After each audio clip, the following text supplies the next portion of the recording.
Hey!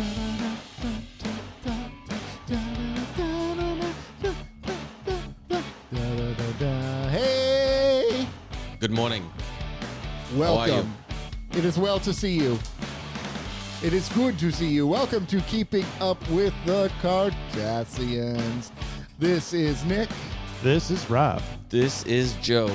And welcome to our show of great joy and pleasure, where we talk about pop culture news. This show? This show. I know. It's very confusing, I know. Pop culture news, world TV show, all that kind of stuff. We talk about all that kind of stuff. This week, we are continuing with our review of Battlestar Galactica. We're in Season 3. We have 2 episodes, taking a break from all of your worries and the Woman King. So we'll review those episodes in the second half of the show. The first half of the show, there's some more important things we need to do. More important things that are going to control our time. Taking a break from all your worries. Takes everything you got. Wouldn't you like to get away? There was a... When no Cylon knows your name. I said that kind of wrong, but that's okay. That's all right. But this week there was I don't know if it was intentional or what, but there was a lot of musical themed. There was at least 3 of the 4 or 3 of the next 4 episodes there are musical references. Yeah? Mm-hmm. You'll have to catch us up on that. I don't think I caught them. I don't think I did either. At least the 2. I know the 2 today. Yeah. This week's episodes and maybe next week's. Yeah, because because one of them next week I believe is called A Day in the Life, which is a Beatles song. Oh, okay. And 2 of the 3 references are Beatles references. Nice. Are they? I wonder if that's a coincidence or not. See, now that I'm watching it on the Blu-rays, I should probably listen to the commentaries on this. I saw that there was director's commentaries from Ronald D. Moore, and I'm like, oh, yeah. Right? You like the writer's process, so I know. It fits. I didn't have time I would have watched all 4 of the commentaries if I had time. I would like to go back to some of the episodes we really loved, or even some of the ones we really hated, like some of the decisions they made, and listen to it all to figure out why. Well, yeah, as you give them 8s and 9s. I know. Yeah. So that would be interesting. Anyways. How do you guys feel about director's commentaries on DVDs or Blu-rays in general? How often do you watch them? Oh, or not as listen much. to them? When I was younger, I used to watch them quite frequently because I love to listen to them. Because you had more time. Yeah, I had more time. Now, I don't know if I have the time. I might watch when Oppenheimer comes out on DVD, the director's commentary, if it's as good a movie as I hope. I'll watch probably Dead Reckonings because I want to know about those stunts, how they were filmed. Yeah. Mm-hmm. So I think it's situational now more than anything. Mm-hmm. Mm-hmm. I agree. But I don't know if they do director's commentaries much anymore. Well, I mean, they don't really do Blu-rays anymore and 4Ks. I mean, they still do. They do 4Ks. I would think they don't probably do them as much because you can find those on YouTube now. Or you can find them on podcasts. Like, that would be my thing. Is like, I'm not going to record a commentary for this because that takes away from my podcast material that I'm going to do later on. They were revolutionary when they came out, though. It was amazing. They were a big deal. I remember one I really enjoyed was like the Matrix one. I remember listening to the Matrix commentary. That was wonderful. There was, I'm going old school here, the commentary for Star Trek 4 with Leonard Nimoy. That was great because he was talking about how even like the pan and scan versus the letterbox and all. It was really. Of course, I was really young at the time too, so I was like, "Wow, this is so cool." That was kind of a cool thing about DVDs when they came out was you would get director's commentaries for movies that weren't brand new. Yeah. They were older movies. Well, this one came out with the VHS version or something like that. It was really kind of. My mom got me this like really big VHS set, and it was on there. Oh, interesting. I don't think maybe it was a full commentary, but it was like chunks. Yeah. That's interesting. That is interesting. What else? What's going on this week, boys? Well, we all went to the movies, didn't we? What? Yeah, we all went to the movies. We went to the movies. Keeping Up with the Cardassians goes to the movies. What did we see? Yes, yes, yes, yes, yes. Run. It makes me feel so intense. It makes me want to like punch things. I'm glad I didn't take the bike because I was going to drive like a maniac home. I'm going to go kill something. Really? That's I want to go save something. Yeah. Oh, A maybe race that's against it. the clock. I guess Okay. we're probably saving whoever Nick's about to kill. Yeah, exactly. He's the bad guy in the story. I am. We're the IMF team. That's my Yes. villain origin story. Oh my goodness. This podcast? Yes, this podcast. He was on a villain. You were forced to be on this podcast with the two of us, and it caused you to go villain. It does. It does. Very easily, very quickly, surprisingly. Not surprising at all. So we're going to talk about some Mission Impossible Dead Reckoning because we all Part went to one. the movies. And you just watched all of them recently. And the well, I mean, I watched them psychotic. a long time ago in the past, and then there was a couple of them that I hadn't seen. I hadn't seen 5 or 6 yet, Okay. but I'd seen all the other ones. But it was so long ago, I don't really remember them. So over the course of literally the last 6 days, my son and I, and then Leslie, sat down and watched all the Mission Impossibles that we had missed. And it was a joy. First of all, Eli, after the first one ended, he turned and looked at me, and I was expecting him to be like, I hated that, because it's a movie from 96. So Yeah. it's a different feel, different, He's like, that was incredible. He loved it. That warms my heart He so much. loved it, which is kind of like not artsy, but it's It has an artsy feel to it because it's Brian De Palma. it's Brian De Palma, right? And so we went through that journey, right? And so he was pumped to watch the second one. Oh, no. And he's like, this is literally the worst movie I've ever seen in my life, which the second one is a steaming pile of garbage. It But did truly- he like Limp Bizkit? I know what you want to Or hate Metallica. me. Hey. That's a good Here song I too. go now. Here I go into the, what is it, fray? Toilet. Hey. Is that I Disappear? Yes. That's a pretty good song. That is a good song. It's something. Yeah. It's something. That's better than the Limp Bizkit. Oh, it's definitely better than the Limp Bizkit. That's definitely a product of I- the time. If Yeah. you're looking at the time, I would disagree. Well, In yeah. hindsight, yes. I Disappear's at least aged better than Y'all Want to Hate Me or whatever they called it. Here I go now. It's. You know what? It's so funny though, because Metallica fans in general did not like this song because again, it's moving further and further away from their heavy metal roots. Right. Because this is like, this is like alternative rock. But it's heavy still. It's heavy rock. Yeah, Because you got the power chords. Yeah. But I mean- I love those hammer-ons Yeah. and hammer-offs by Kirk.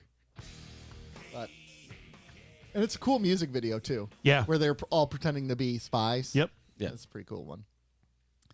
What was the Limp Bizkit one called? I don't even remember. Y'all Want to Hate Me?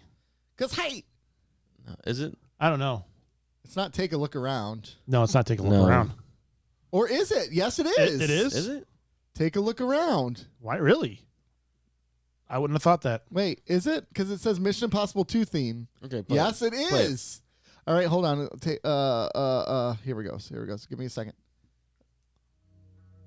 Take a look around. You know, one problem I never had with that band was Wes Borland, the guitarist. Yeah, He could jam. you can. Gosh. I mean, honestly, as a band, like as a band of musicians, the music they played wasn't bad. Yeah. It's the same thing with like Creed. The music actually wasn't bad. Again, it for was the lead singer. Again, no, but all of them fit the era because Creed was a big deal in that era. It wasn't until like 3 or 4 years after the era had passed and people started crapping on Creed. I would argue that until they heard them. You would argue that. Well, I would say it was as soon as Scott Stapp started to fall off. Yeah, when he started Personally, losing like, it, and losing doing it, like- drugs and like All his music videos were this. Oh, you gotta play through the hook. hate Yeah, me. you definitely have to because this actually hits. Yeah. Oh, here it comes. Because it's building up. You're like, oh, Yeah. Where's Mr. There- Durst going with this? I know. They Why were does he say- they were some of the kings of Here he goes. build up. Why does everybody hate him? Yeah, it was good. That I mean, for a chorus to incorporate, because it sounds like a Limp Bizkit song Yeah. on its own, but they incorporate the They- Mission they Impossible did a chord really progression. good job with I it. think it was pretty ingenious. And in 3, Kanye did a song. Yeah. Did he? Yeah, it was at the end credits. Oh, I didn't watch the end credits. Yeah, I don't think. good for you.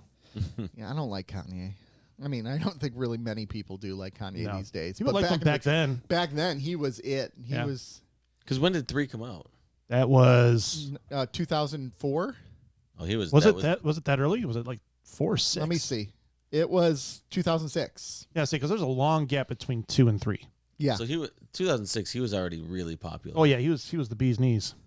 I think so. Going back to what the watching with my son, I think he said that Philip Seymour Hoffman was his favorite villain. I think that's kind of consistent for everybody. Yeah. He's a really good villain because he's not powerful or strong, but he just his words are terrifying. Yeah, he's a He's dick. like, I'm gonna kill you. She's gonna die in front of you, and it's like, oh my gosh, that's intense. He's so mad. Oh, he's angry. he was a fantastic actor. Yeah. He was. He really was. It's sad what happened with him. Yep. So what? Go ahead. I don't know what. What was your favorite of the bunch? My favorite of the bunch is still probably 5. I really enjoyed 7. I feel like it was. Oh, so are we gonna go? Should we review 7 first? Yeah, let's get into 7. Let's go. Let's review 7. So first of all, the runtime. We got to talk about the runtime. Did you notice it though? Because it's almost 3 hours. I still noticed it because my prostate almost died. Well, it's because you're old. I had to give it like shock therapy multiple times, and it was actually Joe who did it because he was sitting next to me. So I'm like, Joe, give me your hand. I need your hand. And Yeah.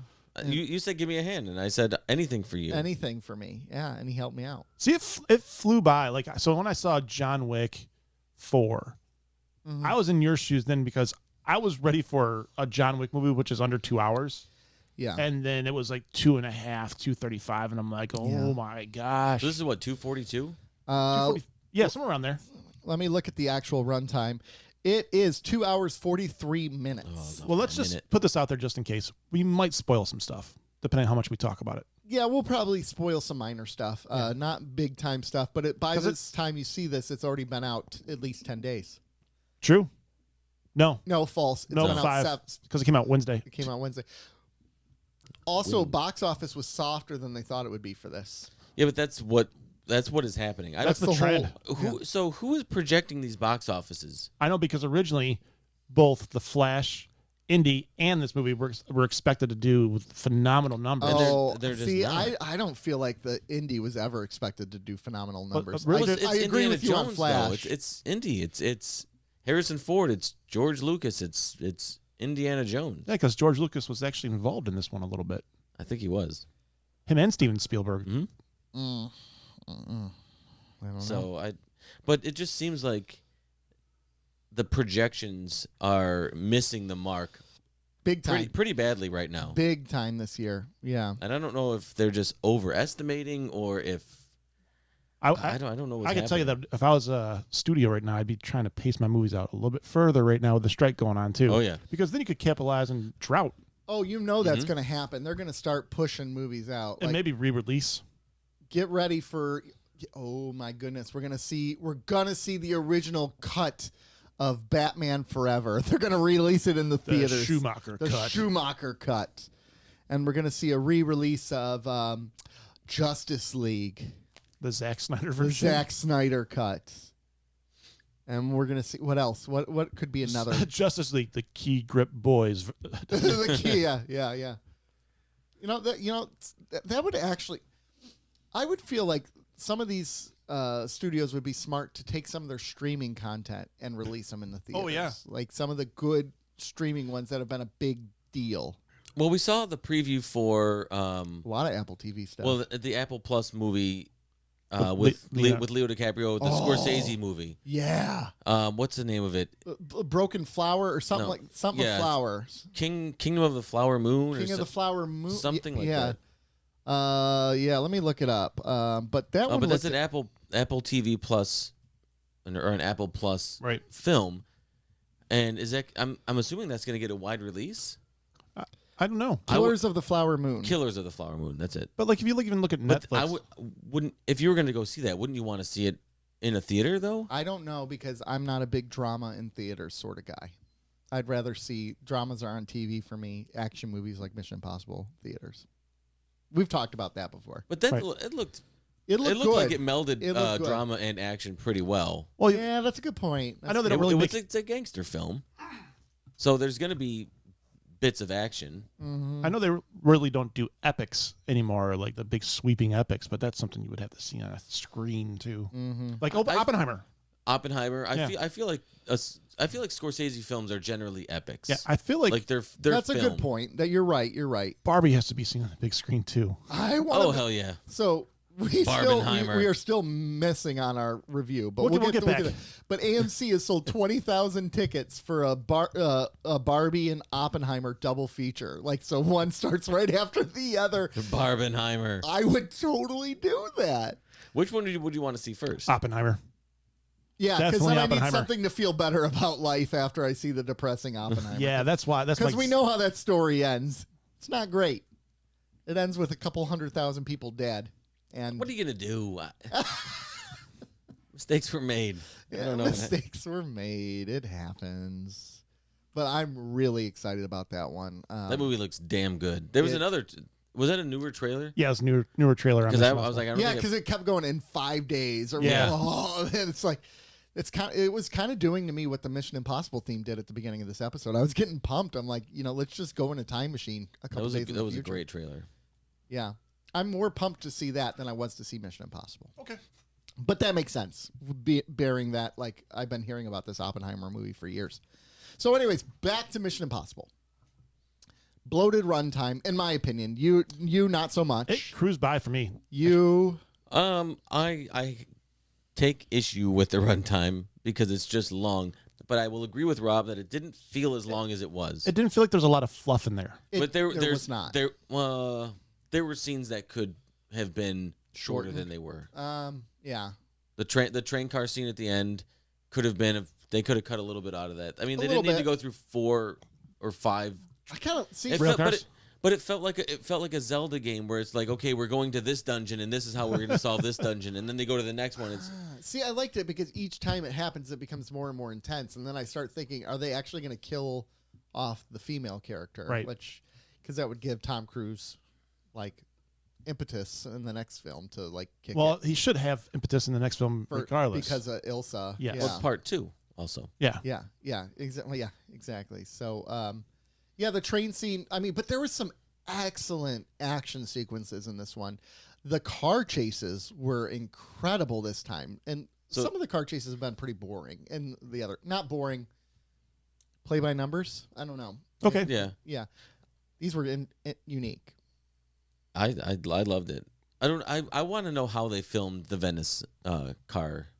Because that's where with they the were, right? Fiat, yeah, Because it was Venice, right? Yeah. Through the yeah, street. yeah.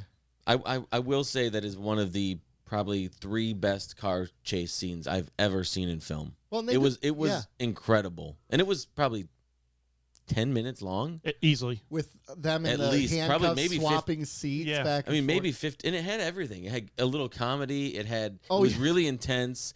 The cinematography was great. The action was. I mean, there were times where the theater laughed, like during the middle of the car chase. Oh scene. yeah, well Yeah, there was like- the scene where they saw the agents when they were driving and they ran into the agents, or when the car flipped and they switched spots and they looked at each other Yeah. confused. Like how'd this happen? Yeah, that was pretty funny. The little Fiat when he's trying to learn how to drive it, he's like, "Give me a sec, give me a sec." Yeah. I thought they were playing off of like he's old, he doesn't know how to do things, but it's more like It's an advanced car, electric Yeah. car, or whatever it was. yeah, exactly. I thought it was funny when it was going down like the Oh, the stairs. steps, Yeah. yeah, bouncing down the steps.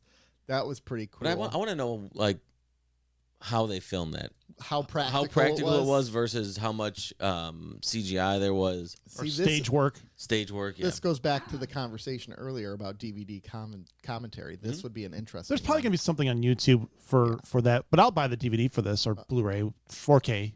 Well, it's so funny because they spent so much time talking about the stunt of him jumping with the motorcycle, and to me, that was like the least interesting of them. But I it's mean, it actually- was cool because he did it.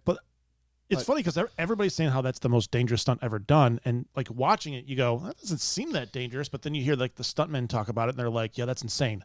Yeah, I didn't. Well, it's because of the gust that coming off the mountain. Mhm. If you don't jump from the bike at the right time, you're toast. Then you have to slide down and hit a spot. It's like they said, it's just the most insane thing that Yeah. it's dangerous, just mostly because even being along that cliff, Yeah. and then you had to shoot it with like 3 different cameras going on. Yeah. Yeah. I get that. It's But like for stunts, for me, that was for action set pieces.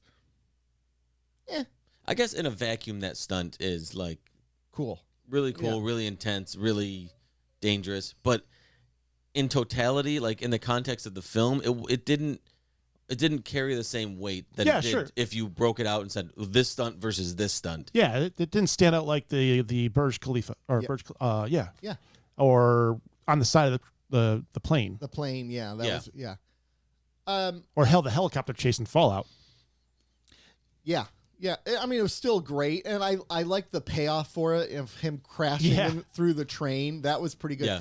And you were just talking about this a minute ago with the humor. I think this one had the best humor, but not cheesy humor, just very like scene break, like Well placed. Yeah. like the tension is high, and like they realized that the audience's tension would be high, so let's break it a little bit here, and let's let them know this is a Mission Impossible film. This isn't like a film that you should be terrified of the whole time. Right. You're supposed to have fun with this, in my opinion. Yeah. Yeah. That's a good word. It was a fun movie. It was. It was very fun. It was. I mean, the Venice chase on foot was actually probably my favorite scene. That was intense, where you have Tom Cruise fighting in the alley versus the 2 people, and then you have Ilsa fighting Elias, whatever his name is. yeah, on the bridge. Like I kind of knew she was going to die. Like the whole point. Again, spoilers at this point. You've heard that, but Yeah. I kind of knew she was going to die. They had already said one of the 2 of them is going to die, and then when she showed up the bridge, I'm like, yep, it's her. She's going here. See, that's the one thing. If I take something away from this movie that I did not enjoy was the fallout. Nope, unintended. From her dying, there was none. Really, Not yet, in part because 2, it's been moving too quick. yeah. In part 2, I hope there's more of the emotional repercussions of that. Right.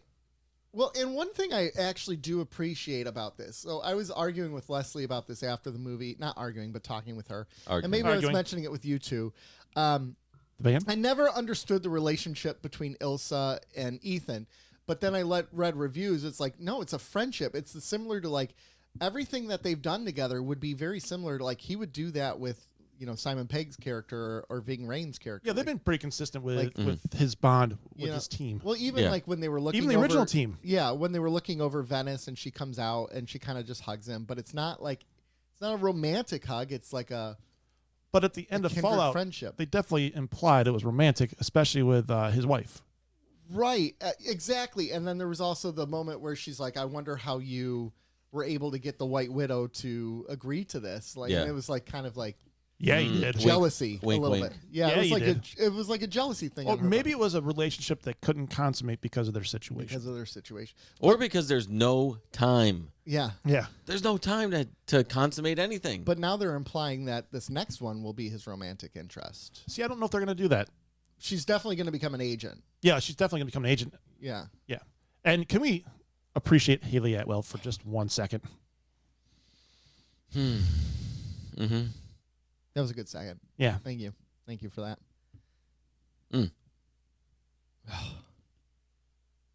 That's okay. I'm just saying that's okay on the big screen. Just a moment of silence Just a moment of silence. for the casting director. Yeah. She's a great Talented, actress. talented young woman. Talented young, and you know what? Actually, I think they brought her into it because Rebecca Ferguson is in her early 30s. I think Okay. Haley Atwell is 42, Okay. so she's closer in age to Tom Cruise, which makes me think they are going to pursue the relationship. 42, angle. you say? Yeah. Excellent. Isn't Sounds that a about- crazy Get it, Joe? thought? Sounds about right. Yeah. Get it. Yeah. I didn't even realize she was going to be in this movie. Actually. Oh, really? I didn't remember seeing her in any pre. Oh, she was all over the previews. Was she? Okay, well, I didn't pay attention. Yeah, because the car That chase, tracks. they've done little clips of that car chase, and she's been in every one of those I clips. did not pay any attention to that. Shame. Story checks out. Yeah. I like the villain, but at the same time don't like it because they're fighting nothing, but yet they're fighting something. They're fighting everything, They're fighting everything. They're fighting, like, the villain is AI now. which is very apropos. Very. But like some of the ways they like, you know, when they were in the nightclub and they're like, oh, it's all around us. That And it was making the that weird. nightclub's cool. The nightclub was cool, but like that would give me a headache. Like, give me some Tylenol in that place. I just didn't like the way they set up I don't know. It's like you can make it a villain without being like, oh, it's watching us right now and showing like the light shifting and everything. Like, I think to me, an AI villain, if it was truly an AI villain, its whole menace would be that you would never know where it's at. Cinematically, you kind of got to show it though. Yeah. Yeah, I know. Yeah, You can't because be like, otherwise it's all just, around. You're like, Yeah. I don't see anything. Yeah, that's Well, true. you got people who go into this movie, some people that went with us that didn't really get the whole understand the gravitas of it all. So that helped identify a thing with the villain. Okay. Some people need that. Yeah, I get that. Does it scare you guys that like movie villains like this are the gap between reality and movie villains is shrinking? Like, I mean, I want to So, know. and what I mean by that is like in 1990, like if you had this movie in 96, you'd be like, "Oh my god, that's way too It's far in the science future. fiction. It's science fiction. There's no way that any of that could happen." And now that gap is shrinking. Now you're like, now you leave this film and you go out into a world where AI is rapidly taking over Yeah. and rapidly developing at a pace that is incredibly concerning. yeah. And you're like, well, I guess we're headed to Yeah, Mission now, Impossible. now you watching it going, it's Yeah. going to happen. Well, that's the thing. Like, you know, we've had these movies over the years. You have Terminator, where you see the AI become self-aware and they build giant robots that fight. I don't think that's how it's going to be. I think it is going to be all like digital. Like all of a sudden our networks But are going to crash. And We're not that far from Terminator either, though.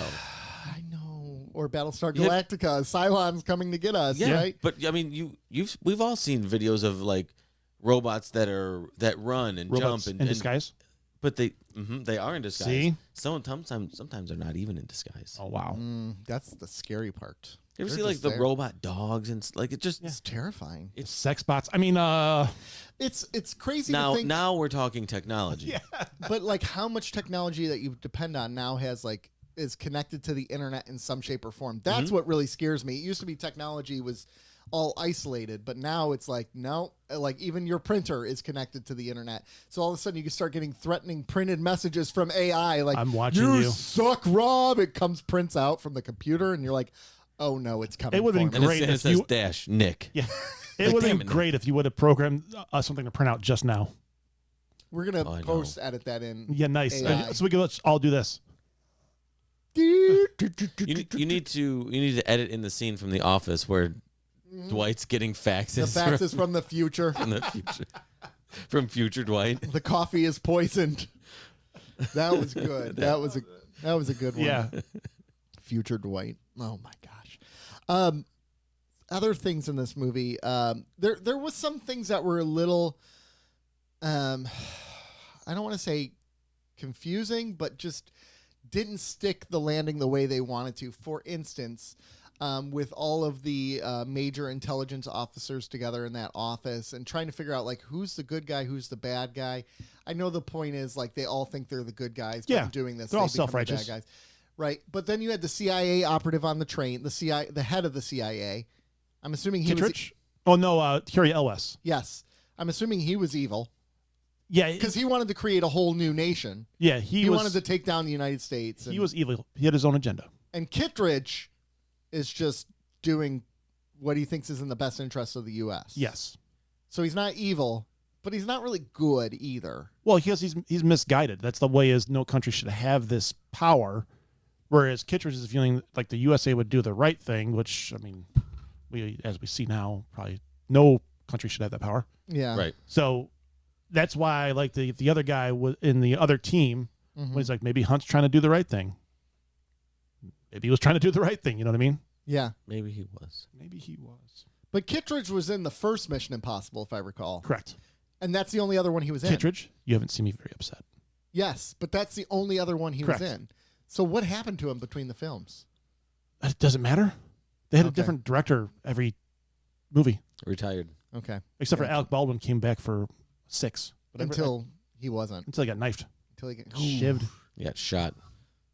by Superman. by himself. By Superman. So they just kept replacing IMF directors, and then he came back and took Yeah. over again. Because Angela Bassett was the last one. See, I don't know if he was a Erica director Sloan. or is he just a kind of an executive of some sort. Kittredge is the IMF director. Take that, Rob. Yeah. Because I showed a picture of Angela Bassett in the back.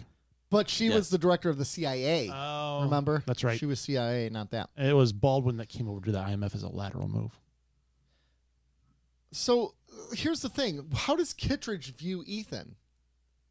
I think after the first movie, he views him as a good guy, but he was just trying to say, this is your mission, but I'm still trying to do what's right for the United States. Yeah. I think he views him as a good guy, but has to get him per his job. Mandate. Yeah. Yeah. I do appreciate how the two officers who are tasked with catching him, the one officer is like gung-ho about getting him no matter what, and the other one's like, yeah, he goes rogue every time, but every time he goes rogue, he's right. Yeah, and, right? then he comes back because obviously he's doing something right. Obviously, he knows what he's doing. So I appreciate that they actually acknowledge that in the films because it's a little obnoxious every time where they're like, he's gone rogue. Oh, he's an enemy of the state. We got to catch him. See, if there's one theme through these movies that I don't necessarily care for, it's that. It's like, can we not go rogue? But they have to set him up against impossible situations.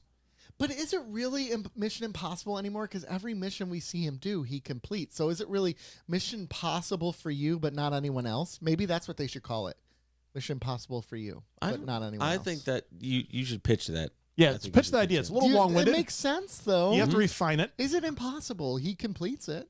The other agents don't, which is the part of the problem. Mission Impossible 3, she doesn't complete the mission. She dies. She gone. It's She gone. impossible. It's For her. right? Because it's impossible when Well, you're that's why dead. they're called the Impossible Mission Force, because they can do the job. Sometimes. Yeah. Not all the time. Anyways, I give this film an 8 out of 10. Okay. Yeah. I go 8.5 because it's my third favorite of the group. Oh, okay, so that's what I was going to go into next, rankings. I would probably. I'd say closer to 8. I'd say it's an 8. Okay, so here's Too much running. here's my film rankings. 5, 1, 4. 5, 1, 7, 3, 4, 2. No, I'm missing one. What am I missing? 3. No. 6. Yeah, Fallout. 6 and 1. Or 2. 6 and 2. Man. It's not saying Even Fallout's bad. I don't think it's bad at all. Well, it's when you are. It feels bad because when you go through a list of movies and you're like, this is my ranking, and you get towards the end of the list, it sounds bad, but it's just good movies other than 2. I am 1. 1 is perfection in my book. 1 is. I think 1's my favorite still. 1 is just like sex. It's just great. It's so good. It's just so good. Then 6, which is Fallout. Fallout was really good. Fallout, that bathroom fight scene and the helicopter chase, it was just relentless. It was just. See, I didn't like the helicopter chase. I don't like it when it goes too unrealistic, and that was just too unrealistic. For They me. really flew them. Yeah. Oh. I mean, that was really actually them flying them. Yeah, but they weren't. He wasn't really using the helicopter to crash into the other one. I know. That's what. Yes, he was. Anyways, Anyway, go ahead. Continue. What I left out Fallout. Then I would say Rogue Nation, which is 5. Then I would say Ghost Protocol, which is 4. Mm-hmm. 3, 2. 2 is definitely the worst, and 3 I think is the Where does 7 rank? Where does this one rank? 7 is probably number 3. It's good. It's really good. It's a good film. This one list I'm looking at has Mission Impossible 3 ranked as the best one. That's insane. It That's is a good. irresponsible. It is a really good one. But it's also the worst performing one financially, which makes sense because 2 happened, and people are like, Yeah. 2 did really, really well, though. right. But that's why 3 did bad because On the everyone backs of went to Limp I Bizkit would- and Metallica. I would argue that 3 actually did poorly because that's right after Tom Cruise kind of was. Scientology, Did that- jumping on the couch. Yeah, so that was his first. Medicine doesn't really matter. Yeah, so I think that's why 3 didn't do well, or Okay. didn't do as well as the others. Okay. I think that's probably fair. Okay. When was that Oprah interview? Oprah, Early 2000s, wasn't it? Yeah. Like 02, Oprah 03? couch jumping. Date. Tom Cruise 10 year 2005, which 2006 was Mission Impossible 3. See, Okay, I think that's that's what kind of what. I think it is too. And you're right, that was like the For peak of his not well, for lack of a Love better thing. term, there was a lot of fallout. Ah. But there was fallout from that. Oh, for sure. It was like he was just I mean, I think he's an incredible actor. I think he is. He's a great at his craft. I think he is one of the most committed actors to the craft And I that think- there has ever been, especially in action sequences and He things knows like what that. the I think- audience wants. I think him and like Nolan are probably two ones that want to put the best, like care about the audience, think about the audience when they're making a product. Mhm.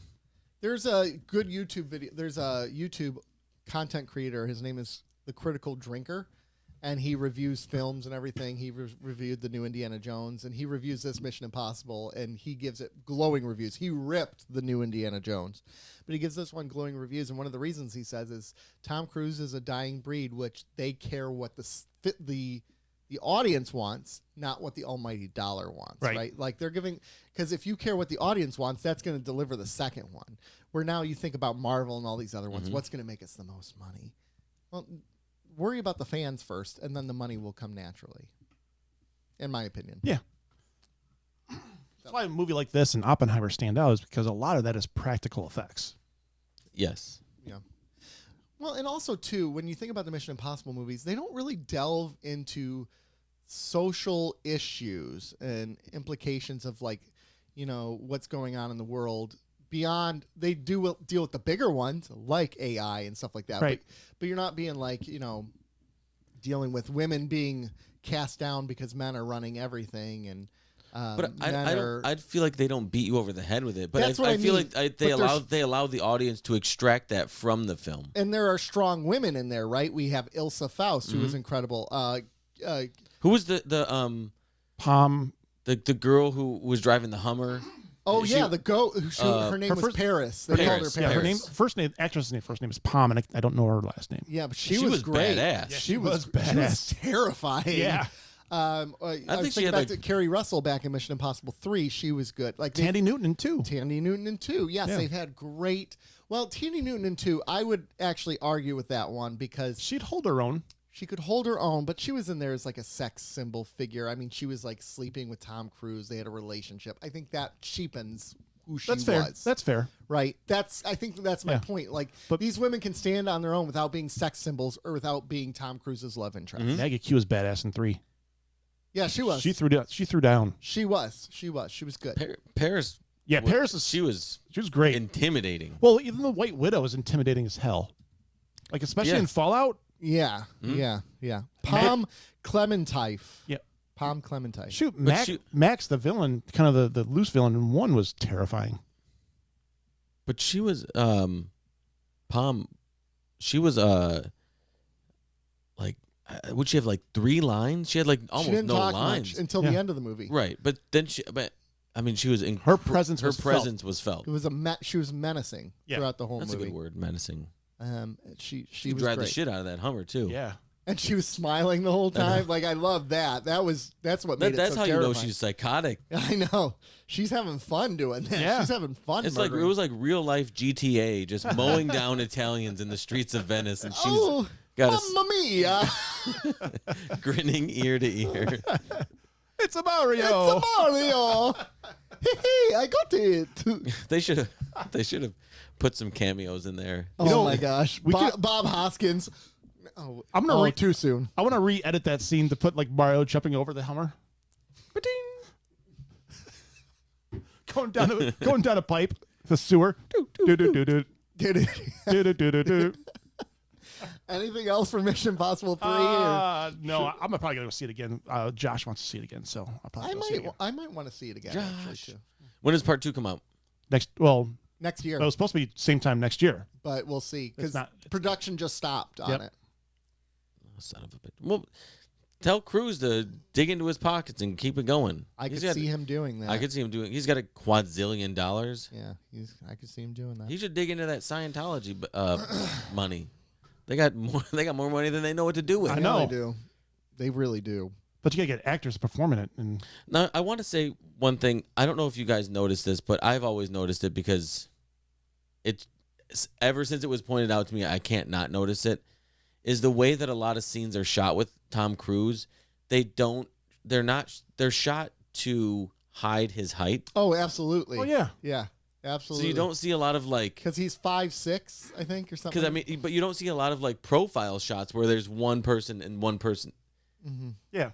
Even the They did that a little bit in what was that in 5 where the villain he looking looked at up. the He was villain? like, "Come on." Yeah, but not much. but not much. No. Even the train fighting scene with there was a lot of distance shots and a lot of what was the other actor? Haley Atwell. No, the guy, Elias something or other. Oh, when he was fighting Elias on top of the train. Oh, shit, I had it written his down. name. Gosh, what's his name? Gabriel. Yeah, Gabriel. Yeah. But his real name. I think the only best shot you got of his height was in the bathroom scene when they're all at the urinals, where he's next to Henry Cavill and also next to John Lark. Yeah. Yeah. But the train fighting sequence, there's a lot of distance shots, and then Gabriel he's hunched over a lot, and they're hanging off of things. Yeah. I'm just like, oh, I see. I can't not notice it now that it's been pointed out to me. S.A. Morales plays Gabriel. Thank you. And he's a good villain, too. Yeah, I thought he was good. Oh, my gosh. He's intimidating. I like him. and then obviously Tom Cruise is running. Yeah. Which is efficient running. Hey. I'm just saying what Rob was going to say. I had somebody else there at the movie that said that had heard the same thing. Yes, I heard that. Oh. Yeah, but and that person's good in my book now. Thank you. but really, it's awkward looking on film. It is No, it's awkward as hell. He's not in the Olympics. It's almost worse than the Flash's running to me. No, the Flash is running in the movies are the worst thing ever put on. But they made film. fun of it, and I appreciated that. The worst thing ever put on film is the way he runs in those movies. I want Dead Reckoning 2 when he's running, someone to be like, what the hell is he doing? I know, right? Kind of like in the Flash, they did that at one point where he's running in a circle and people are staring at him like, what are you doing? Because he's lost his powers. Yeah. I would like that in Mission Impossible where they just show him running and you're like, Someone says, here, take this bike, dude. yeah, there's a motorcycle right there. Yeah. You idiot. They have him running across some of the longest stretches too. He's running across the top, the roof of the airport. Well, I'm like, oh my god, take a tram or a shuttle. To Nick's point, though, when he's trying to get to the bridge, those great suspense. Mm-hmm. Yeah. Yep. All right, ready to move on? Yeah. Yeah. I could talk this movie for a while, but Battlestar Galactica Season 3. We're nearing the end of this season. Hell yeah. And we got 2 episodes to review. Taking a break from all your worries and The Woman King. Taking a break from all your worries is an episode that advances the story, but is kind of almost a standalone at the same time. So Gaius Baltar has been captured. He's on the Galactica. He's in the bridge, and he tries to kill himself. But luckily, Luckily, I guess technically, but Felix comes and catches him. Blah blah blah. So why is Felix coming? We don't really know. Gate is a traitor again. All this time, Baltar is still imagining himself as a Cylon. He really thinks he's a Cylon. Turns out he's not. He's actually a stinking human, which sucks for him. Son of a. But he's in prison and he's refusing to eat and refusing to do all these things. So President Rosalind is like, you know what? You got to force feed this bitch. Force feed him. And Doc Cottle's like, I'm not okay with that. And she's like, I don't care what you're not okay with. Force feed the bitch. So she keeps force feeding him and she's interrogating him. And she's trying to get information out of him. She's trying to find out, hey, did you see Caprica 6 on the planet before that? And he's denying. So she threatens to airlock him. She's screaming and yelling at him. She can't get the information out of him. So they decide to use a military tactic where they drug him. And he's basically hallucinating. So they use this drug on him. And they find out that, yes, he did know Caprica 6. He fully admits it. But again, he says, you know, I didn't mean to do any of this. This was all they manipulated me, and I had no idea the extent of what was happening. So he's going through all that. So all this happens, and then finally they get Gata to talk to Baltar later on, at some point, and Baltar's like, bro, you weren't alone on this. I knew you were feeding information the whole time. I was letting you feed the information. And Gata's like, no way. He's like, yes, way. And he whispers something in his ear. Gata tries to kill him, and they stop him. So that's that story. Meanwhile, Gata dropped the ball again in that scene. Yeah. Meanwhile, Knucklehead. Lee is a drunk, and he's ruining his marriage because he still wants to bone Starbuck. And the Chief's marriage is falling apart, too. They're both miserable in marriage, which... Weird. Yeah. So things aren't going too well. And basically, Apollo, at the end of the episodes, he reconciles with his wife.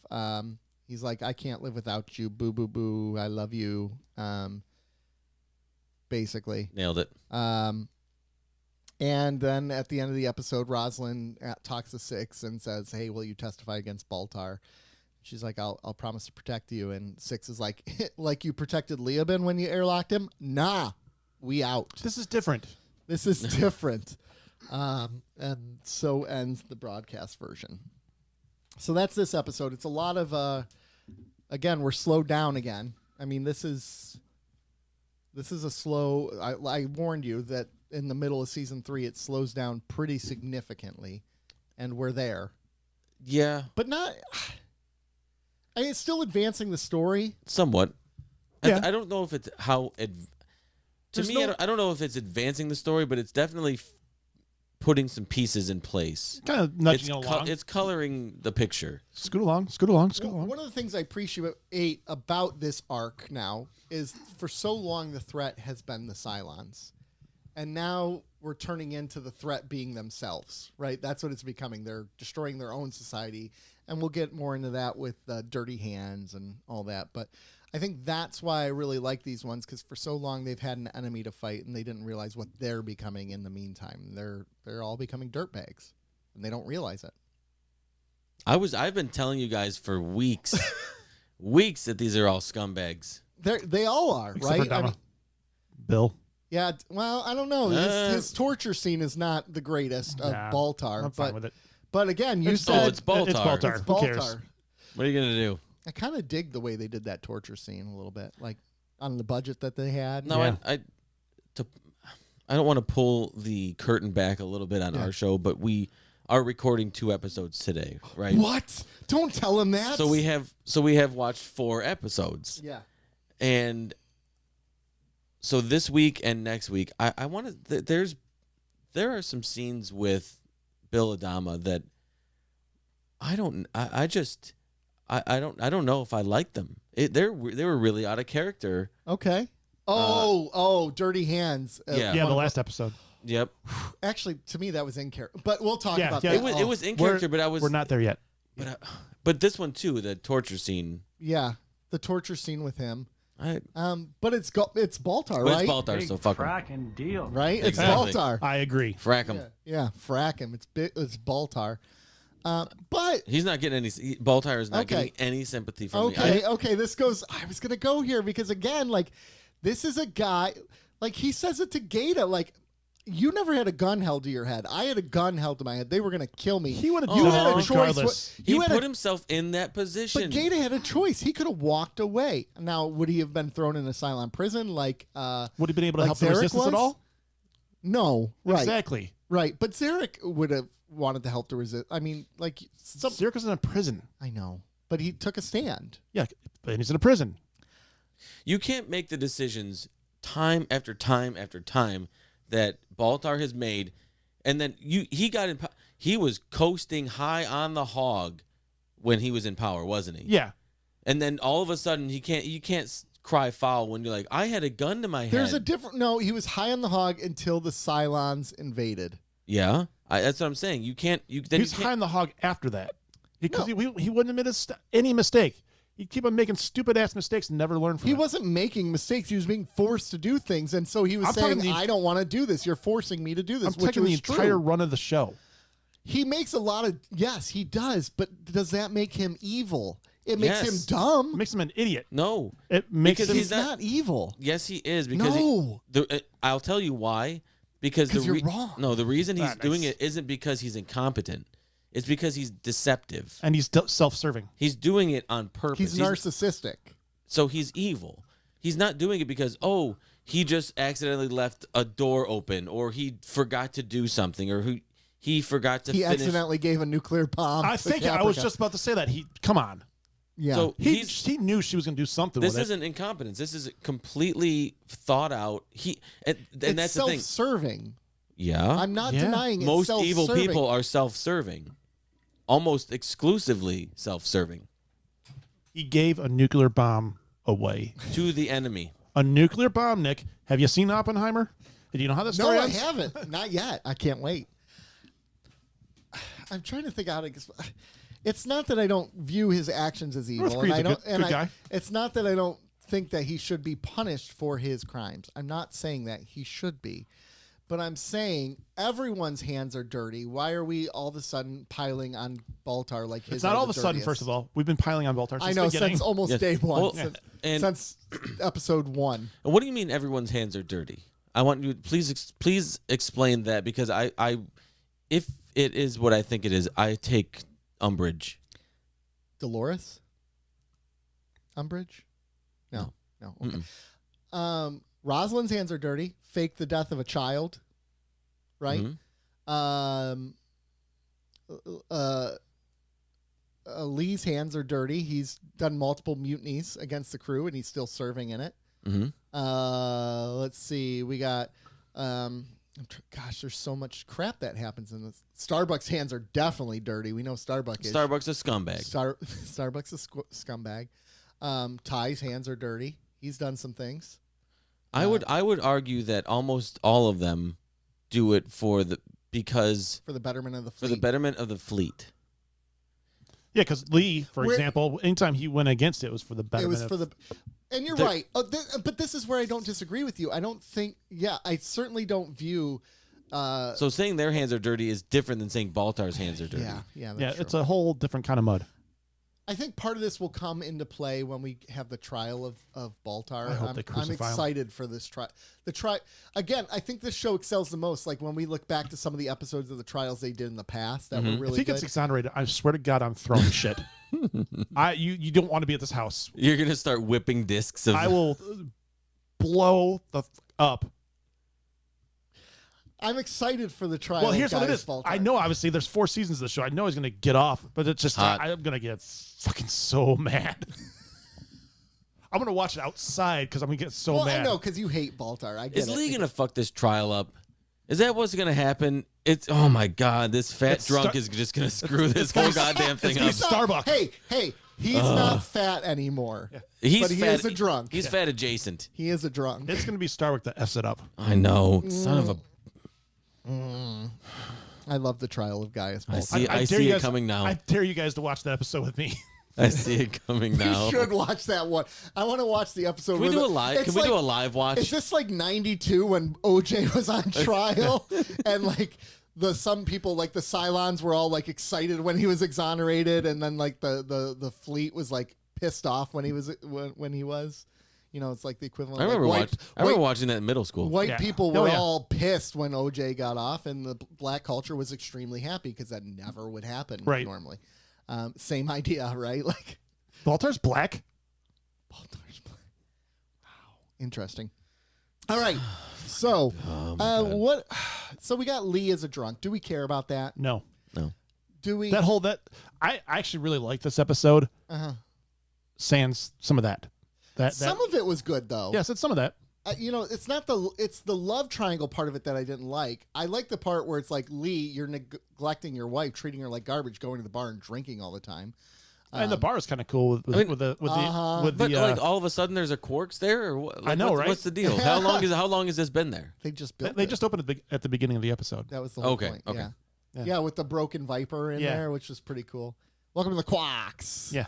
Quarks is fun. What was it? I don't The remember. Quarks is fun. Don't walk, run. Yeah, something like that. Yeah. Yeah. Oh goodness. But yeah, that story, that like there was good things about it, but then there were bad things about it. Because I get that sometimes you do get attracted to someone who's just poison for you. Mm-hmm. And she is poison for But him. I don't want to see it anymore. I'm done. Yeah, she is absolutely poison for What him. the Lee and Starbuck? Starbuck. Starbuck I'm and sick Lee. of it. I'm honestly sick of it. Yeah, I'm sick of it. And then her just Well, and then Starbuck coming to him and being like, "If you leave D, I'll leave Anders." And then Lee calls her out. Yeah, like you did the first time, right? Yeah. Like you went and got married to him. You didn't have to do that. So, Starbuck is a bum. Starbuck- She's a bum. She she can't is a be bum. trusted. She's ugly and she smells. She has a good scene in a couple No, she doesn't. couple episodes from now. does she? And dirty hands. Yeah, Oh, she's a bum. Yeah. She's a prick in that episode. I know, but it's a good scene because like there's a good reason why. Yeah, there's a lot of jest to it. Yeah, but it's a good scene despite her being in it. It's true.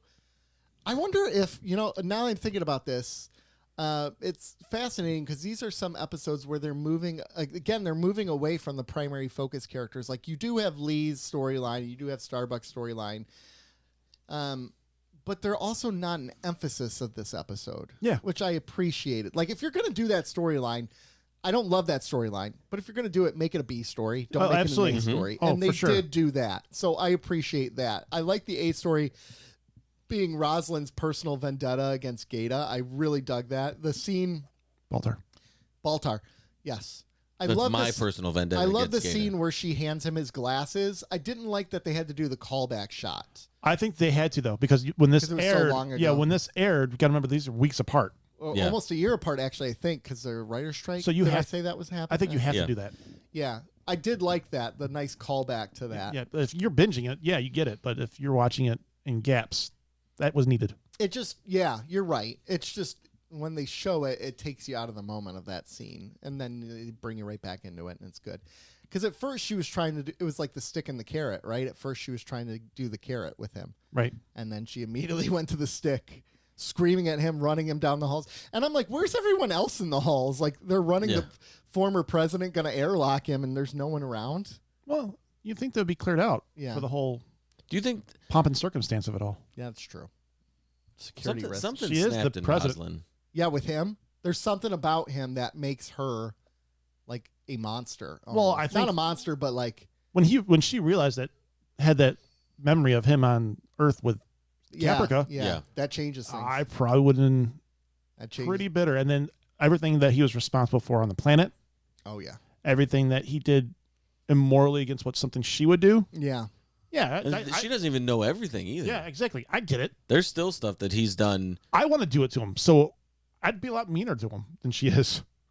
Yeah. Mm-hmm. I like the torture scene though. She was the one. The like the drug scene. I the dug that Yeah. scene. It was Like being in the dark, and then when he turned it off, he was just. And then Caprica drowning him at one point was kind of a cool. Or was she servicing? Still him? hate head Caprica though. Still hate it with a passion. They've kind of taken away the music part of it. They have, but um, I still don't like. I still don't like it. I like it because it plays into the grander theme of the show, but you haven't seen the whole show, so This is true. maybe that'll factor in. I've watched ahead. You watched. I've seen all of it.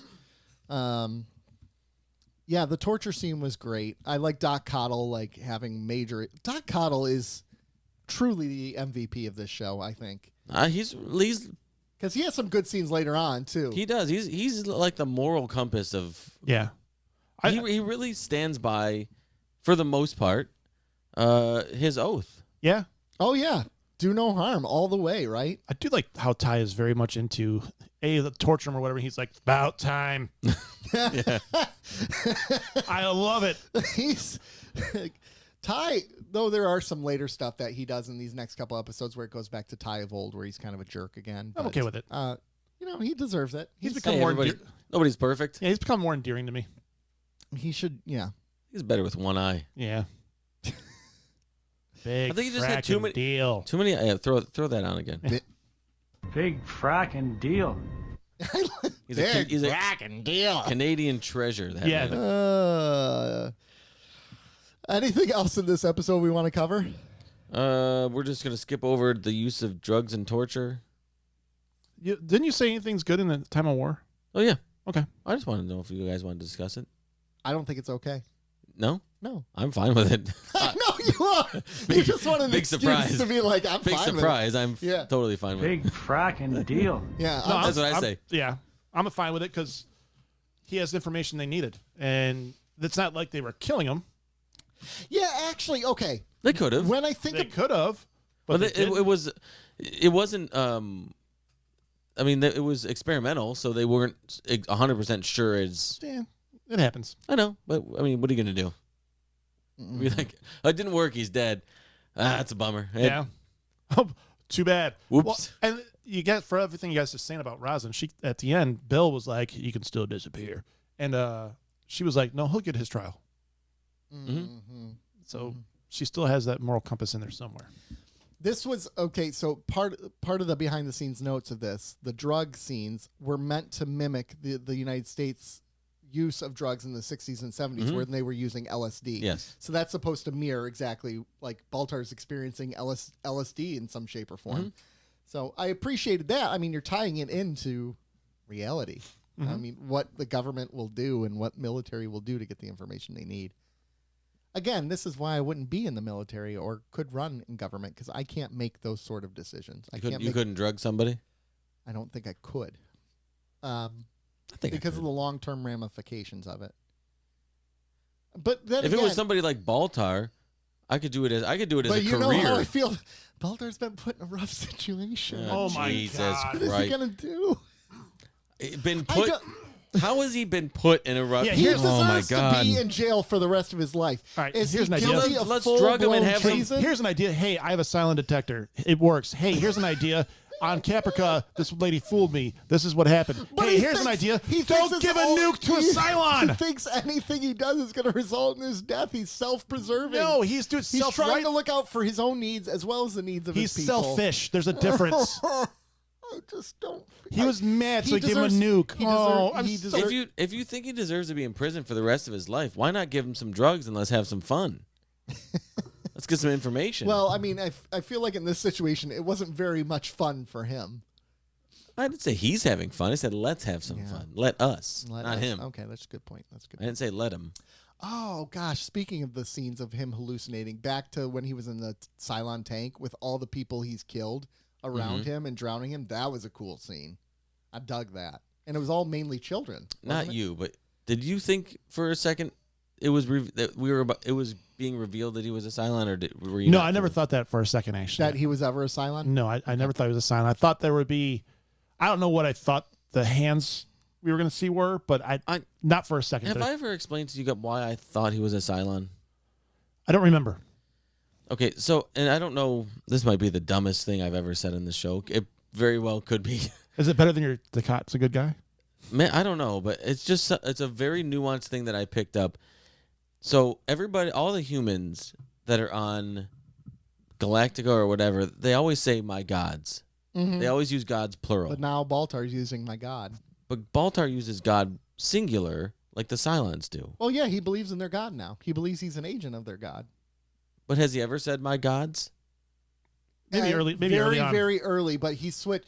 There was the one episode where he specifically switches, where they're about to catch him, and the head six is talking with him, and she's like, you know, declare yourself for God, Well, and he I does, remember- and then that's his switch right there.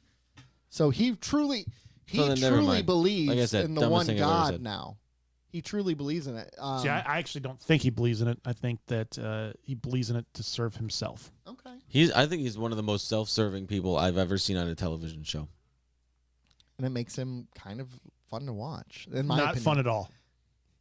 Fun because you want to see him tortured and have a rough life. Oh, you don't want to see him tortured, I though. don't, because I feel This is for him. a question for Rob. Was Ben Linus self-serving from Lost? Because that's one of the best written characters I've. No, I think he thought he had a bigger purpose. And I think he did. He I had don't think it visions was- of grandeur. I think it did, but I don't think he viewed it as all about him. Okay, I didn't think so. It's been a while since I've. Yeah, I don't think he thought it was all about him. I thought it was about a bigger. But he the thought needs of the many versus the needs of the one. but he thought he was like the agent of that. Yes. Okay. Ben Linus is such a good character. Yeah, he is. Nick wouldn't know. So some other notes about this episode before we move on to the second episode. So one of it's an analysis thing that I found in a wiki. It says this episode displays the darker side of Adama, as throughout the episode he's consistently the one to display a bitter streak towards Baltar. He cites many different options and choices that one would consider to be contradictory to his own stances on how humans were to treat each other before. For example, he directly opposed President Zarek when it became known that people were disappearing without giving a trial. Yet with Baltar, Adama suggests to Rosalind that it is not too late to make him disappear, which is actually not a bad point. I mean, and then the use of hallucinogenic drugs. Like, this goes back to Adama. Adama is the guy who always has the line, and now he's starting to go over the line for some things. That's all right. Because he has a personal vendetta against Baltar. Yeah, And I get it. He realizes Baltar is a piece of crap. Mm-hmm. Yeah. But I if I had to guess, in a time of war, he's always been like that. Yeah, he's going to do what he needs to do Yeah. for his people. And Yeah. we'll talk about that next week a little bit in one of the episodes. Yeah, I don't disagree. So, All right, Crow King. moving on to the Woman King. Yeah, Woman King. Sorry. The Woman King. Woman King is an episode. Oh crap! Hold on. Let me get my notes pulled back up here. I gotta pull it back up. I got a pet peeve in this episode. Okay. Well, we'll get to it. We got time there, boo. It's grammatical. Okay. Probably the Woman King. Nope. It is about one woman. Okay. So basically, we have a sickness breaking out on among civilians that are forced to live among Galactica in their starboard hangar bay.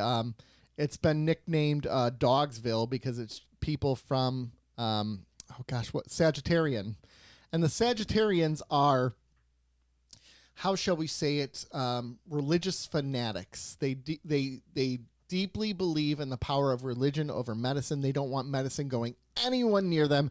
No ifs, ands, or buts.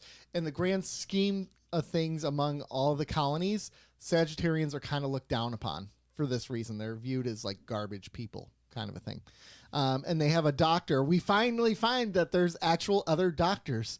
And this is why they only go to one doctor, by the way. But we have another doctor, Michael Robert, and all of the Sagittarians are like, stay away from me. We don't trust this guy. This guy's bad news.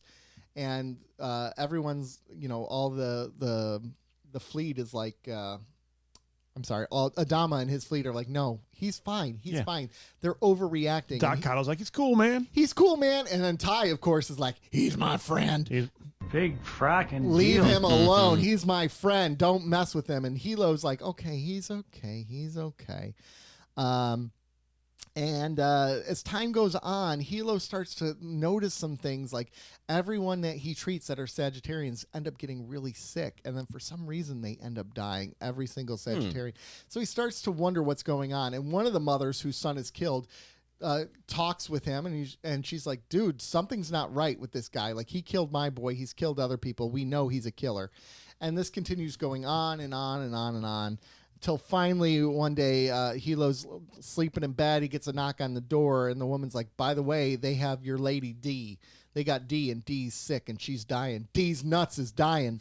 So he goes and he finds D. She's drugged up or whatever, and he's like, no, there's something going on. So before this, he had told Cottle to investigate, and Cottle's like, no, I'm not going to do it.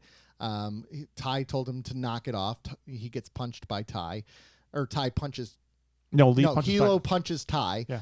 And Ty's like, go get that hand checked out by the doctor, which is a pretty badass moment actually by him. So anyways, as he's trying to escape with D, the doctor shows up and is like, what do you think you're doing?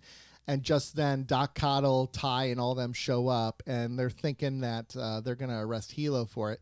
Turns out they ran the blood work behind closed doors, and it turns out this doctor is killing Sagittarians because he doesn't see them worthy of having the medicine because they don't believe in the system, and they're all dirtbags and dogs, and so he gets arrested. Meanwhile, in the background, there's the big talk about the trial of Gaius Baltar, and the president, Roslin, insists that they need to move forward with it. And Zarek's like, no, this is bad news. You do this trial. Who knew Zarek would be the voice of reason? It's going to create chaos and havoc.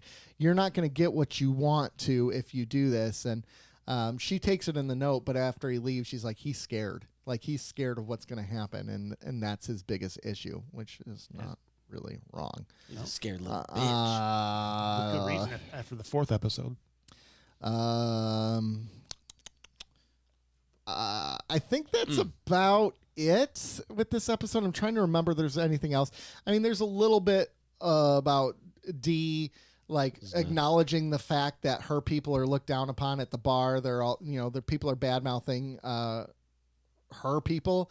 And Lee's like, knock it off. And D's like, no, it's okay. They're all paranoid. They're schizophrenic. They're nutbags. So, like, my people are nuts. So Dee's basically acknowledging her people suck. And her and Lee are back together and doing really well. Yeah. which is great to see. Yeah, doing really well. While Starbuck glances off on the side, pissed off. Good. Because Yeah. Starbuck is only happy if everyone around her is miserable. Yeah. She's a bum. She feeds off the negativity. Exactly. We know people like that in our lives. We absolutely do. Yeah. So, Yes, we do. Yeah, Athena gets sick, or Hera gets sick at one point, and Athena takes her to the doctor, and Hilo's like, I don't trust her. Yeah. But he actually takes care of her. Yeah, because that would be way too obvious. That would be way too obvious. When are these babies going to have a play date? Yeah. We got 2 babies on here. There's going to be an episode about it, actually. Yeah, exactly. It's all of them playing like building blocks the whole episode. It's Yeah. going to be great. But when are they going to have a play date? I mean, Yeah. come on. So that's this episode. There we go. The Woman King, which So when you were telling this is like the worst episode of the series, or yeah, it's something like rated as the worst. that, I was episode all like, yeah, I'm going to watch this. I'm going to hate it. It's going to be great. And then Yeah. I'm like, it wasn't that bad. It is seriously rated as one of the worst episodes of the entire series. And when I watched it again, back in the day when I watched it, I don't remember.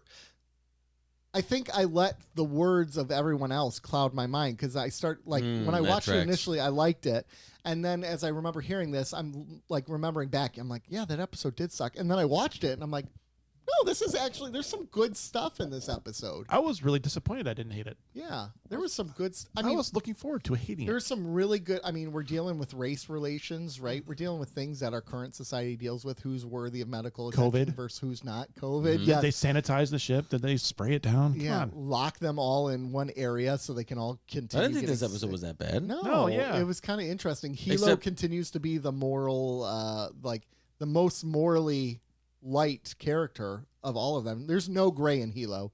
He just does what's right at all times. I forgot his first name was Carl. I like Carl that. Agathon. Carl. He kind of looks like a Carl to me. Not really. No, he doesn't look He's too like thin, tall. Carl. I think Carl. I think Family Matters. I think of Carl. I think of Carl Aqua Winslow. Teen Hunger Force. Carl with the flip flops and the blue sweatpants and the white wife beater. Why is it called the Woman King with no comma? Because it's the Woman King. Because that's her name. I Her don't, last name is King. I don't know. Well, That's when they said this in the show. They said it's the Woman King. yeah. Let me see if I can find remember. some. They said the line in the show. I'm gonna see if I can find some notes on that. Why they titled it the way it is. Because for me, it's the Woman King, and it's like, okay, she's what, king of the women, There's or gonna like be a there's king a woman. woman, there's Yeah. a king, there's a woman who's a king. Like, I don't know. It's a nitpick, but it should be the Woman King, Yeah. So Zarek which is how it was said in the show. being the voice of reason. Yeah, That threw me off, man. I did it. You didn't see it coming. No, not really, because I thought he was being set up as a pure villain. Really. I've always thought he was being set up as a villain, and then like instead of like in wrestling you turn heel from good to bad. I think he's doing the opposite. It's from bad to good. Yeah, I think it's possible Turn to just be hero. a gray character, though. I think it's possible to not be good or bad, just be there, right? And he's I don't. he's think a little bit of both though. I think he's a little self-serving, but he's okay. In a lot of ways, he is Baltar, but Baltar with a conscience. This dollar store right? guy is Baltar. Yeah. So Zarek From Wish. is always looking out for himself, but at the same time, he's like, but I really care about my people too. So he's battling those two things. I And think he definitely cares about the people, but he Exactly. wants power. Yeah. yes. So ultimately, the people will always win out in his mind. But if he can benefit from it, he wants to benefit. Where Baltar, it's always about what will benefit me. Yeah, because we've seen him with power. We've seen Baltar with power, and what happened? Yeah, not good. Yeah, but not we've good. also seen Zarek with power, and people just disappear and die. What are you gonna do? Happens. It happens. You lose a few out in airlock. So, by the way, I looked in the notes. The title doesn't literally refer to a king, but to a female character named Portia King. Right. It's referred in this episode's dialogue when Colonel Ty asks who is lodging all complaints against The Dr. woman, Agathon. King. Agathon replies, "The woman, comma king." Yes. is what the note says. Right. So Nailed it. maybe it's intentional, right? To just I don't know. piss you off. Maybe they're like I someday. think so. It's the after Woman this King. show has been off the air for like 20 years, someone's going to complain about The this. Woman King, Part 1. Yeah, exactly. Next episode's called King Woman. You're I like, know. God damn it. What is happening here? So There's a lot that mirrors things that are happening or have happened recently. Yeah. COVID. The Don't take the poke, man. but COVID was the big one, but also Faith over fear. but Ugh. not not to get political, but eventually you're gonna have to. Donald Trump is gonna have to go on trial, or something is gonna have to happen with all of the charges that have been levied against him. Correct? Right. Eventually, You're gonna have a lot of people saying it's not going to go well. It's not gonna go well. You don't want to do like that's already been a message. Yeah. Oh, it's already been set up that everything's fake, it's false, it's false. And Well, sure, they've done that from the beginning. And there's supporters of Baltar. I mean, we'll see that later next week. Yeah. Baltar has people who are empathetic of him. now, And idiots. he's going to build a base. That's what Donald Trump did. When Donald Trump first started running, everyone's like, this guy's a nutbag. And then as time went on, they're like, you know what? Oh, he says some pretty real things. And then before you know it, we have MAGA. So I know we're delving into politics there. Sorry, people. Well, I'm just saying that's. But I'm not saying There's a that comparison to be made. There is a comparison. there is a true comparison to be made there. Yeah. It's fascinating to me. Just because it's somebody who has or had power, who is going to be facing Yeah. eventual trial or something similar. One of the things that I really appreciate about this episode, though, is when they're talking about the Sagittarians, right? One of the reasons, so this is in one of the notes, the Sagittarians appear to be the last human colony that still maintains most of its original roots to the founding colonies because they've rejected medical treatment for over 3,000 years because they consider it to be a curse, and they practice rituals and Witchcraft beliefs that are at least 1,000 years old, right? So one of the things that I appreciate about this is I think part of the reason they hate the Sagittarians is because they remind them of where they came from. And I appreciate that, like this whole idea of we need to burn the past to look towards the future, when in reality, you don't have to do that. You can acknowledge the past. You have to and learn from the past. Right. But they look at the Sagittarians as like a black mark upon them. And I think that's really fascinating. I'm trying to think of who would be an example today that, I mean, is that, because here's the thing, the Sagittarians aren't doing, like, they're pacifists, right? That was another part of the argument. They wouldn't fight. They let things happen to them. Like, I mean, I know there's religions that do that. I'm trying to think of what's the name of some of them, but there's religions that are uber pacifists. I had a seminary professor who was that religion. I can't remember what it was. I'm going to leave this to you. I'm not going to speculate. I know. Religions. I'm going to look it up. I was going to say like Tibetan monks, but Tibetan monks would be a good one. Mennonites. Okay. Mennonites. The Mennonites are very much pacifists. Like they will not. They're not to. They didn't read the Old Testament. Right. That's kind of like. Isn't that the story of, not 1917, but there's a war movie where he's a pacifist, and he's a medical officer, and like he got enrolled, and the only way he could get around it is to be a Lifeline and officer. G.I. Joe was a pacifist, but he's still in the military. Right. Yeah. Exactly. It's like, exactly. Yeah. But I mean, no, like there's ways to find ways around it, right? But I appreciate, like, there would be people who ultimately like really despise you for your views on something like that. That's the world we live in now. When they're yeah. but when they're truly not so. Gosh, so current evangelicals right now, right, have become nationalistic, right? They have a deep faith. To me, their faith isn't in God; it's in politics and in a political leader. But in their Careful, we mind, say not all. I'm white nationalists is what I'm referring to. I'm Okay, not there you go. referring to which are Well, you say white nationalist evangelicals. Okay. There you go. Because if you just say evangelicals, that's not fair. That's not fair. That's not fair. Thank you. So Nick isn't fair though. in their mind, they're just and they're doing the right thing. But you can look at them and say, it's evil. You can't look at the Sagittarians and be like, they're evil people. They're not. You're right. You're 100% right. Right? They're not. Or Mennonites. They're not evil. They truly believe and they are doing things that represent the good they're talking about. White national evangelicals say we're doing good. No, you can look at their work and see that it's not good. They haven't read their book. They have. Yeah. Well, yeah. Or they've Can't pass the test if you don't do the reading. Yeah. So I appreciate the Sagittarians being good people at heart, but still being treated like garbage because of their views. I Right. appreciate that.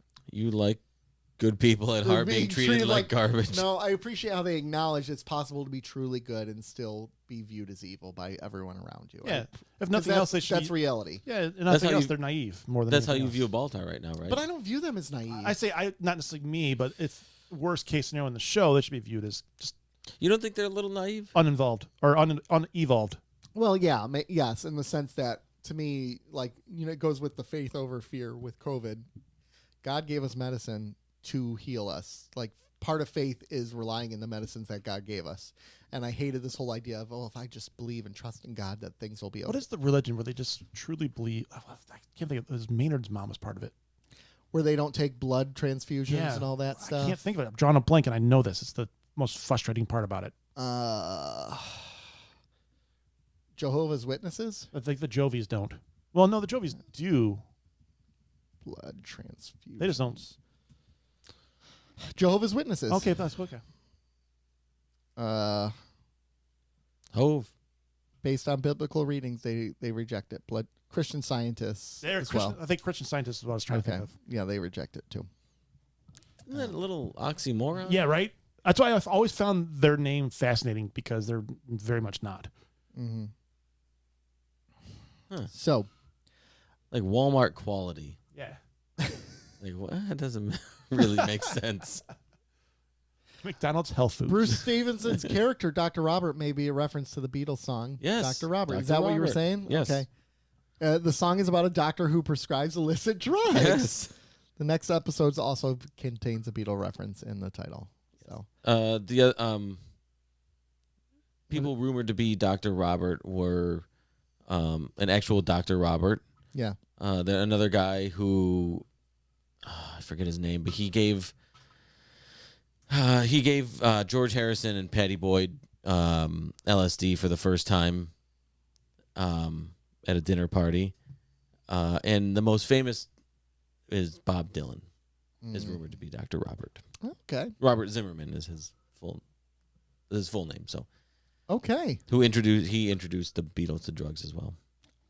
Well, this is fascinating. We learned something today, ladies and gentlemen. Dr. Robert. I kept singing the song every time they would say his name. They said Dr. Robert probably like 30 times. Mm-hmm. So here's some things I dug about this episode. When a leader is wrong, owning up to it and apologizing. Adama apologizing to Hilo for not believing him. Thank the gods, because the show. I love that. Because you're human. This is why I love Adama, right? So he owns his crap. When things go wrong, he will own it. I liked it because he was like, I want to give you my apology for whatever. Yeah. And he's like, you don't have to apologize. He's like, you have it anyway. Yeah, exactly. It doesn't matter what you. That was a great line. You have it anyway. Yeah. I love it. There's a deleted scene in there too. That was a little longer originally. Oh yeah. Yeah, watch that deleted scene. But that's about it. Okay. I also like that Coddle owned up to it too. He's like, yeah, I totally didn't do the blood work when I said I did. Yeah. He's like, I literally just did it. So Mm-hmm. I knew he didn't. No, I agree. Yeah. He was just talking shit to help his Yeah. friend. It's like, oh, I just ran it. It's fine. It's clear. I was like, no. That was a great way to end that episode, where they just kind of show up as the conflict is going on. The reintroduction of Caprica 6's internal Baltar was an explicit order from Ronald D. Moore to the writing staff after their reluctance to do so. Ronald D. Moore is wrong. This accomplished two purposes. First, it established that Caprica 6 was never freed from these visions of her internal Baltar, and that she still has to deal with her vision. Secondly, in the grander scheme of the show, the internal Baltar and 6 will play major roles in the unfolding of the series. Great. So, Can I just say, I just hate all the head characters, all the imaginary. you've said that from the beginning. Why are you acting like this is a hot take? Hate it. This is like Joe saying, I'm okay with torture. It's like, Yeah, that's so? not a hot take. No, I'm just saying. I don't remember if I said it. Big frackin' deal. I don't care. No, it tracks. I get it. I never knew how pro torture I was until this podcast, honestly. I need to get a clip of that. I didn't realize how pro torture I was. How long did that? Minute 29. Hour 29. Hour 24. Hour 24. I didn't realize how much I was in the torture. That's gonna play a We need to do a better job of getting drops regardless and just throwing them in. Yeah.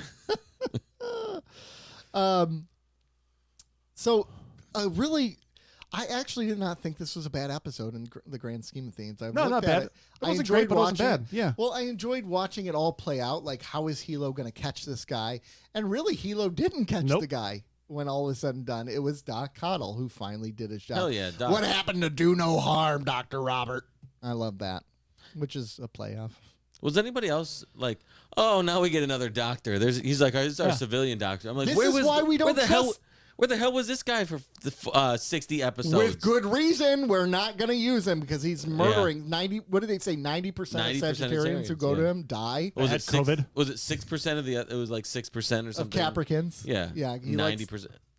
And I appreciate this. This will tie in the later episodes. He's taking care of Capricorns and not the Sagittarians. It's like these are the good people. These are the bad ones.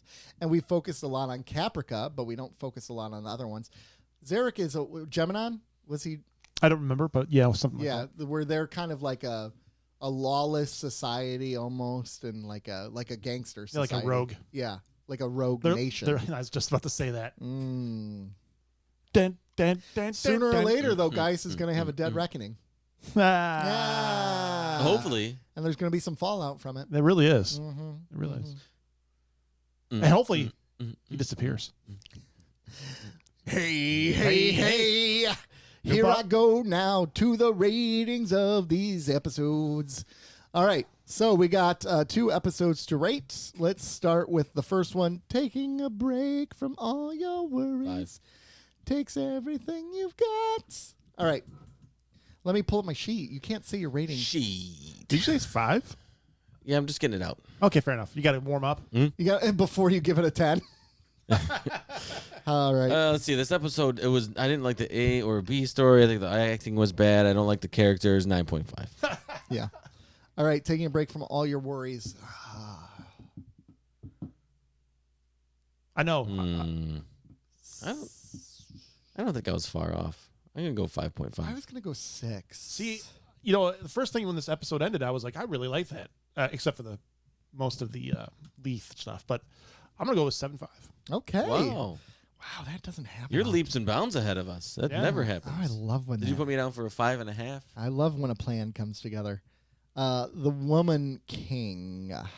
The no comma really did. I'm gonna stick with a 5. 5? Yeah. Really? Because you said originally, I really like this one, and then you gave it a 5. No, I said I didn't like it. I said I liked it more than I was. Then you thought you were going to like it. I was hoping I was going to hate it. Yeah. I'm gonna go 5.5 again. I was going to go 5.5 too. It wasn't my favorite. I liked all the Dr. Robert references. Yeah. It wasn't bad, but it wasn't good. I really liked Coddle. Mm-hmm. How can you not like Doc Coddle? He's like I love he's like just exhausted and flabbergasted after his thing with Hilo. Then he just lights up a cigarette in his office and throws down his light. All the time, man. This guy don't joke around. I appreciate him deeply. He's like, you're killing everybody, and just lights up a cigarette. Well, ladies and gentlemen, thanks for joining us today. You got some ratings. You got some of that, which is joyful. But you need more content. You need more content in your life. And you got to go to Patreon for that. Yeah. Yeah. You got to go to Patreon. You really should. We're going to record a Patreon exclusive today about Joe almost ODing. Yeah. True story. And True I'm going to story. rag on the guys to get on their part of something to help me out. Exactly. So join Patreon. We have some tiers. We have a 2, 5, and 10 tier. We're going to be working on our tiers here. I know I've said it for like the last month. We really do need to revamp the tiers. We've been so busy that we haven't been able to. We're just working on getting you content. But we're working on content. Yeah. I am. No, I'm working on content. It's all good. You're psychotic and militant in I know in you your are. approach When to you get things. passionate about something, like I can't keep up with you. It's been a year. Well, Yeah, but a year for you. A literal year. A year For in your you, head. In your head, yes. We've been working on this for a couple months. Yes. And it's a big project. It's like a 2-week project. I'm going to do all my clips tomorrow. Whatever. He said, did you say clips? my recording. We don't want to spoil it too much, but yeah, we're working on something that hopefully will be as good as we're hoping it's going to be. It will be. It will be. It will be. But join us on there. But in the meantime, join us on. Wow, that came in that's hot. loud. Join us at Cardassians Spend on Twitter. Are we on Threads yet? We are on Threads. Hell yeah. Okay, we're there. That's keeping _up Cardassians, just like Instagram. Yeah, exactly. Threads is the Facebook one, right? Yeah. Well, it's a meta. It's meta. Meta, Okay. whatever. Yeah, same idea. But go. YouTube? You said YouTube as well. Yeah. TikTok, I put up some stuff here and there. Haven't put up something in a while. Got to get to it. Yeah. We'll put up Joe believing in torture. Yeah. Yeah. But anyways, join us, folks. We love you. Thanks for keeping up with us. Have a good day. Bye.